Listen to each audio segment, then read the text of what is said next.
and welcome to TesterYou Asks. Today we are joined by Richard Seidl. Herzlich willkommen.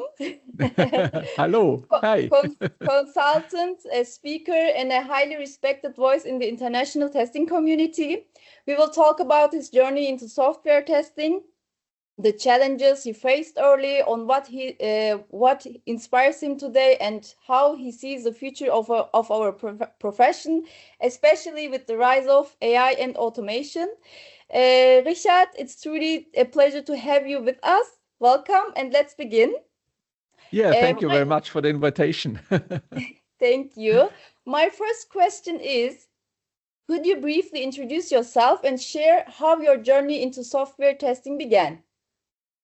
Yes, I have to think about it because it's a long time ago that I joined the software testing industry. But it all began after I was a few years of software developer in Austria, and then got into a banking project where I did some requirements engineering. And after that, they asked me to test these requirements. And then I saw these requirements and that who wrote these requirements, just to mention that I was it. And had to deal with my own requirements, but that gives me such a sophisticated feeling to make these test cases and to check if it's really doing what it should, and if the user is happy with the software and so on. And that was my starting point. This was about in the year 2000, 2001. So 25 years up to now. Yeah. Yeah, and then I started testing in a lot of different branches, from automotive, in banking, finance industry, in the public domain, in healthcare. So it's everywhere is testing nearly the same with a little bit of different regulatory. So it was very interesting to see that how different companies are doing testing and try to make it their better. And after a few years of testing and test management stuff, I got into the whole thing of being a little bit of an expert, and then get a consultant, writing books and doing conference talks. And and in last years, I focus mainly on the part of coaching and mentoring of test manager and testers and of development teams to gain their quality potential and to increase quality in a product, and started as my passion project, two podcasts, one in German, one in English, about software testing, to give all the things back what I get from the community over the last years, now to inspire new people joining testing and to make us a little bit more community platform with this podcast. Yes, thank you. So have you faced any challenges at the beginning of your career or while your career? What are those? Yeah, yes, there are a lot of challenges on this way. When I started, testing was not really a profession. That changed a lot over the years, and I think all the ISTQB stuff and all the awareness for quality and the deep integration of software in our life and in the society and economics forced to look at quality in any way. So I think this one was good, but when I started, it was not easy to say, okay, hi, I'm the tester. I know my first test lab was a very dark room without any window, and we sat there on very desktop computers. They were very warm in this room, and it was but there was the time when we also smoked in the test lab, so it was very funny. But it was not too easy to put the bugs into the development cycle, and I think when I look at the last 20 years, we at some point every time get at the point where we have to discuss why is testing important and why is quality important. And I understand the management thinking that testing has maybe not really a value because it's dealing with a risk in the future, which maybe can occur. So why do we have to think about it? I can relate with that, but it's not easy to argue against it and to say, no, it's very important to deal with quality. And often companies have to learn it the hard way when it goes to issues in the production or security leaks or something like that. But it was for me a long time in my career very frustrating, always to deal with these discussions. But now today I know, okay, it's my business. It's my business to convince people that quality is a very important thing. Yeah. You said you faced some difficulties at the beginning at your career. So, what do you enjoy nowadays? Like we are in 2025. What do you enjoy mostly at your career now? What I like is that we got from the testing part, from the silo where we just did our testing stuff at the end of the project, through all these agile and holistic approaches, more to a quality coach, quality engineer role in the project. So we are dealing with quality now from the beginning of the project to the end, and go on with shift right to production, and so quality is more now an overall integrated part. And that's what I like most, because as a tester, you have this critical mind, you have to ask these questions, and now you can challenge the whole team to do good quality and to ask the right questions and to get the good stuff for the end user. Okay. In your view, what qualities make a good software tester today? A good software tester. I think a tester is one of the persons in a software development process who has to communicate a lot, because when I began to write my first test cases, I often have more questions than answers, and have to run to ops, to the business people, to my stakeholders, to the developers, and ask questions, get my information to write good test cases. And I think software testers are very good with informal networks and with communicating. And I think this is one part which we have to clarify for ourselves, and to gain this skill in us to get more communicating, to be more resilient with all this stuff. So I think it's not really the hard facts that a good tester makes a good tester. So if you can equivalation partitioning and boundary value analysis, it's all fine. You have to know all this stuff. But the really important stuff is how can you deal with other people.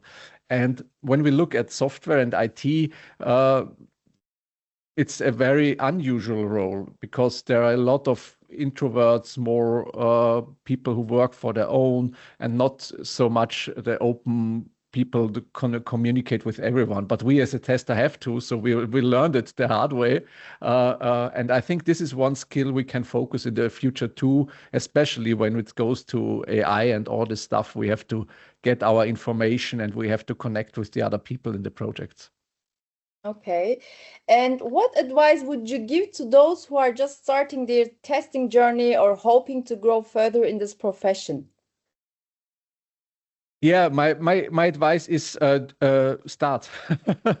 So testing is not really a skill. It is if you think of test cases, but also you can test everything. And I know when you got into the testing business, then even if you do your private stuff and dealing with a web page on Amazon or something like that, yeah, you begin to test these things a little bit and try to gain this critical view. And I think this mindset of a tester is that what we have to grow. And when we start with testing, this is usually to do test and test and test and test. So to do the work, to learn the basics with an ISTQB foundation level or something else, and then to use it in the projects and to talk about the stuff. I think this is also very important in the beginning, that your role in the project is clarified,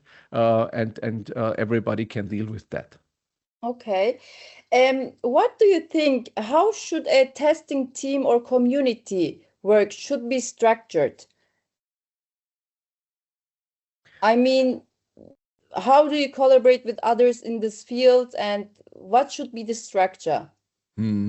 I think there are two ways. If I'm in the project, and usually when I started a project in former times, I had my classical Excel spreadsheet with a lot of questions, printed it out and go with these questions to the meeting.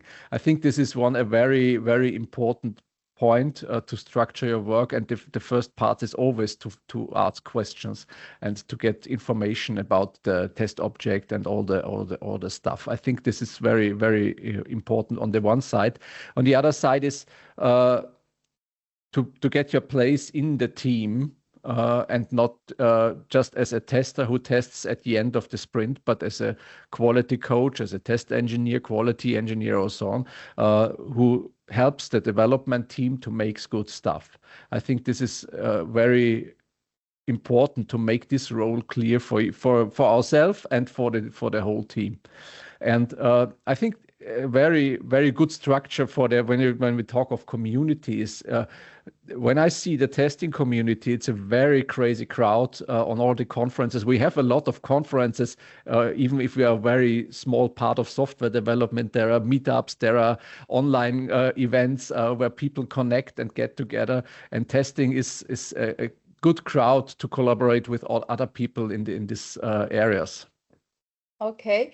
How do you see the future of software testing evolving with AI and automation? Yeah, that's a hard thing. I think when you asked me 2 years ago, I would say, yeah, testing will get, we don't need any testers anymore. But now, 2 years later, when I see the rise of all this vibe coding stuff, where more and more code get generated by AI, we have to deal. How can we assure the quality for this code?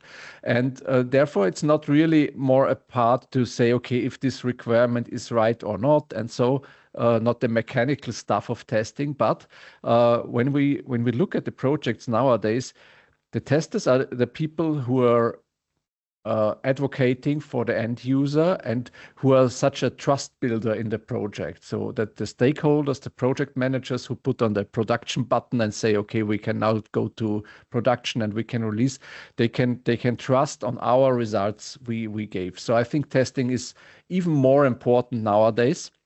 But sure, we cannot do any manual testing the whole day anymore. We have to deal with the AI stuff and automation in our parts too. How can we use AI as a support, as a tool, as a sparring partner to make better tests, to be more focused on different areas of testing, to build a good test strategy and test data, and to use automation to get all the works done. But it's mainly about prioritization and then dealing the rest with automation. And I think so. We testers, we will have a very important job in the next months and years. And I think yeah, there will be a lot of work to do. Okay. Actually, these were my questions. Would you like to add something? Because I have just a few rapid fire questions, like you can answer like in one word. Before I go to this step, do you have anything? Would you like to add something? Yeah, I would just to give more energy on this one part is to connect with other testers and other people in our area. I think this is so crucial and so important for our success in the future, that we have a good standing in all the software development life cycle and not get smashed out by AI stuff. And so it's also to connect to each other and to raise our voice in the meetings to say, okay, this code is crap, this is not good quality, and this one is good, and we have to do this and this and that. That's hard work. I think there will be tough times for us. We had this after we switched to Agile 2.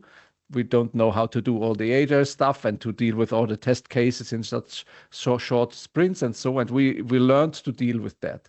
And I think we have now with AI the same challenge again. We have to deal with it, and it will be hard work, and we will have a lot of effort in that. But I think it's worth the time and also worth our energy to put in there. So that's my message I want to give to the community there. Thank you so much. Before I'm closing up, so Richard will be at Live2Test 2026 with us. For everyone who's listening to us, please enjoy the keynote speech. Mm-hmm. And yeah, I will go through the rapid fire questions now. Teamwork or working alone? Teamwork. Okay. Working from home or office? Both. It's but when I have to decide, I would say office. Yeah. Office. Okay. Higher salary or more freedom? More freedom. Okay. Past or future? Future. Future. Batman or Superman? Batman. Okay. iOS or Android? iOS. Okay. Mobile or desktop? Mobile. Wired or wireless headphones? Wireless. Wireless. Okay. Tea or coffee? Tea. Tea. Perfect. That's it. Thank you once again. And it was truly inspiring to hear your thoughts and insights and experiences. And thank you to everyone watching this episode of TesterYou Asks. See you next time, Richard. Yeah, thank you. Thank you so very much. See you. Vielen Dank. Dankeschön. Tschüss. Tschüss.